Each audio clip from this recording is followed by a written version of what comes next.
نستِ منٛز آب لدن. کیا لدن؟ یعنی ناک کو خوب صاف کر لینا اور پانی اوپر تک چڑھانا. الا ان تکون صائما, البتہ اگر آپ روزے سے ہیں تب ایسا نہ کرنا, تب ایسا نہ کرنا, کیونکہ کلی میں تو گرگرا بھی کیا جاتا ہے. گرگرا کرتے ہیں کلی کرتے وقت, گلا صاف کر لیتے ہیں خاص طور سے غسل کے وقت.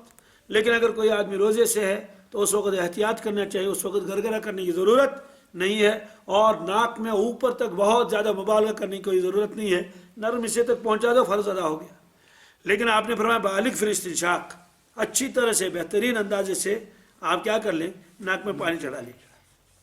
لیکن ساتھ میں بھی فرمایا الا ان تکون صائما, الا یہ کہ آپ کیا ہوں, روزے سے. یہ تو ہے عام وضو کے بارے میں. لیکن صبح جب آدمی بیدار ہو جائے گا نیند سے, وہ روایت آگے آئے گی کہ اس میں آپ نے فرمایا کہ جب آدمی سو جاتا ہے تو شیطان اس کے ناک کے نتنوں میں بیٹھتا ہے. کس میں؟ بہت رات گزارتا ہے اور اس کے اندر وسوسے وغیرہ ڈالتا رہتا ہے. کبھی کہتا ہے علیک لیلا طویلا, آیا آج رات واریاہ بوڑ شام تائم ون نماز واریاہ کال, یتس کالس پہ ٹیوشن تک گھان جماعت نماز پڑھت. کبھی ایسا بھی ہوتا ہے, اسے وسوسہ ڈالتا ہے. آپ نے فرمایا جب آپ بیدار ہو جائیں گے تو ناک کو پوری طرح صاف کر کے جھاڑ دو تاکہ شیطان کے اثرات ختم ہو جائیں.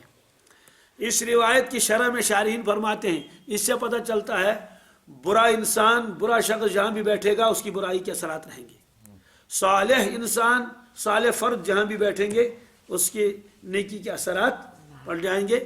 دیکھو ابلیس آیا اور ناک میں بیٹھا تو ناک کے اندر اس کے اثرات آ گئے. اسے خاص طور سے ناک کو چھاڑنے کا حکم دیا گیا. اسی لیے مشائخ جو ہے اس کے لیے ایک ذکر تجویز کرتے تھے, اس کو پاس انفاس کہتے ہیں. کیا؟ اب تو یہ چیزیں صرف کتابوں میں رہ گئی ہیں, اس لیے کہ اب اس کی طرف کوئی دھیان دینے والا نہیں, اور بعض لوگ تو اس کو حقارت کی نظر سے بھی دیکھتے ہیں. اب دیکھا کوئی مراقبہ کر رہا ہے کہ نہیں ہے, یہ کیا یوگا کر رہا ہے, اس نے کیا کر لیا. حالانکہ یوگا تو اس کو تو کفر بھی لکھا ہے بعض علماء نے کہ اس میں غیر اللہ کا تصور ہوتا ہے اور اللہ تعالیٰ کو وہ مانتے بھی نہیں ہے. وہ ان لوگوں کی شروعات ہے, اور وہ باقاعدہ ایکشن کیا جائے, کبھی ہاتھوں کو یوں رکھا جاتا ہے, کبھی سامنے کو رکھا جاتا ہے. تو یہ تو اللہ اللہ کر رہا ہے, یہ تو اللہ کے دھیان میں بیٹھا ہوا ہے, ذکر زبانی کر رہا ہے, ذکر قلبی کر رہا ہے. تو مشائخ نے ایک ذکر رکھا سانس کا ذکر. کس کا؟ اس کو پاس انفاس کہتے ہیں. سانس لے لیا تو اللہ پڑھ لیا, سانس میں جب چھوڑا تو ہو پڑھ لیا. لا الہ الا اللہ کا بھی ذکر ہے سانسوں میں, لیکن یہ ذکر جو ہے بہت آسان ہے کہ منہ بند کر کے سو جائے, خاص طور سے اس وقت تو خاص طور سے سانس لے لیا, اللہ پڑھ لیا, چھوڑ دیا تو ہو پڑھ لیا. پھر عادت بن جاتی ہے, عادت بن جاتی ہے کہ 24 گھنٹے آدمی جو ہے وہ اس کی عادی ہو جاتا ہے.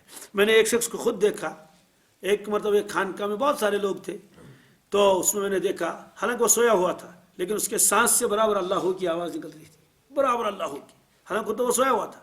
اسے مشق ہوتی ہے بہت.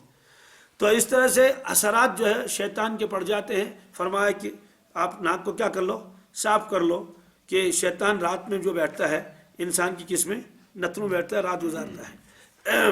بہرحال یہ روایت آ گئی تو اس میں یہ فرمایا کہ ایک تو انگلیوں کا مسح کرنا چاہیے اور وضو کو مکمل کرنا چاہیے, اور دوسری بات یہ ہے کہ استنشاق, ناک کے اندر پانی خوب چڑھانا چاہیے. اللہ ہے کہ آدمی روزے سے ہو, روزے کی حالت میں ایسا نہیں کرنا چاہیے. کیوں؟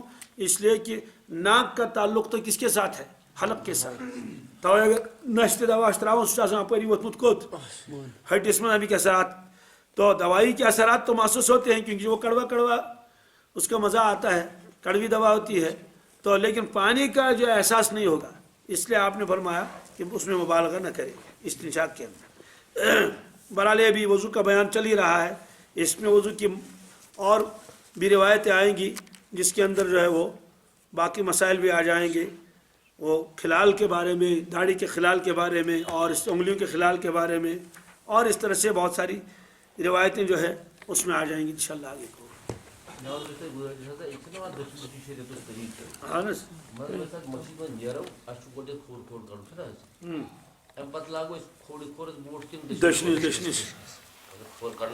کھول کڑن بتس پہ توے یل ایک شخص یم دشوے روایت پاجہ کہ مسجد مز یل نیرو تیل کڑن کیا کھوڑ کھور تو لاگن دچھن. تم ہے یہ کت کٹ ہیک گھت کھوڑ کھور کور دچھن کت کٹ لاگو, دپن وۄنۍ کس ون بزرگ اکھ اوس نٮ۪برٕ حضرت مولانا رشید احمد گنگوئی علیہ رحمہ دپن بہٕ گژھٕ توٗرۍ آز پرٕ بہٕ تِہنٛدے مٔشیٖد منٛز نٮ۪ماز بہٕ تھاو تٔمِس نظر سُہ ییٚلہِ نیرِ اس لیے بیوٗٹھ سُہ نظرِ کہ مولانا کِتھ کٲٹھۍ نیرن کیٛاہ کرن تہٕ مولانا اوس أنٛدرٕ کَنۍ تھوٚمُت یہِ ہسا یہِ کتٮ۪ن آسہِ تہٕ بوٗٹہٕ المٲرۍ بہرحال بوٗٹھ ہسا چپٕنۍ ہسا تہٕ سُہ چھُ پانے ونان کہ مےٚ ہسا وٕچھ مولانا کوٚر یہِ أنٛدرٕ بوٗٹھ تھووُن اَتہِ برابر أتی چھِنہ تھاوُن برونٛٹھ کَنۍ ییٚلہِ وۄنۍ تھووُن گۄڈٕ بوٗٹھ نٮ۪بر کُنتھ وُنہِ چھُ پانہٕ کوٚت مسجد منٛز امہِ پتہٕ کوٚڑُن کھووُر کھور یہِ تھووُن بوٗٹس پٮ۪ٹھ کتھ پٮ۪ٹھ کھوورِس کھورس پٮ۪ٹھ تھووُن کھووُر کھور سیٚودُے کتھا چھِ امہِ پتہٕ ییٚلہِ دٔچھُن کھور کوٚڑُن تہٕ سُہ ترٛووُن سیٚودُے کتھ منٛز بوٗٹس منٛز تہٕ لوگُن دٔچھُن کھور پتہٕ لوگُن کھووُر دوٚپُن وۄنۍ آو مےٚ سمجھ امیُک معنی گوٚو ییٚلہِ انسان نیرِ اتھ چھِ یِہوے طریٖقہٕ کھووُر کھور کوٚڑ چاہے پتہٕ بوٗٹس پٮ۪ٹھ تھٲیتن یا مت تھٲیتن مگر لاگہِ کُس کھور دٔچھُن کھور حُکم چھُ سُے دٔچھُن کھور لاگُن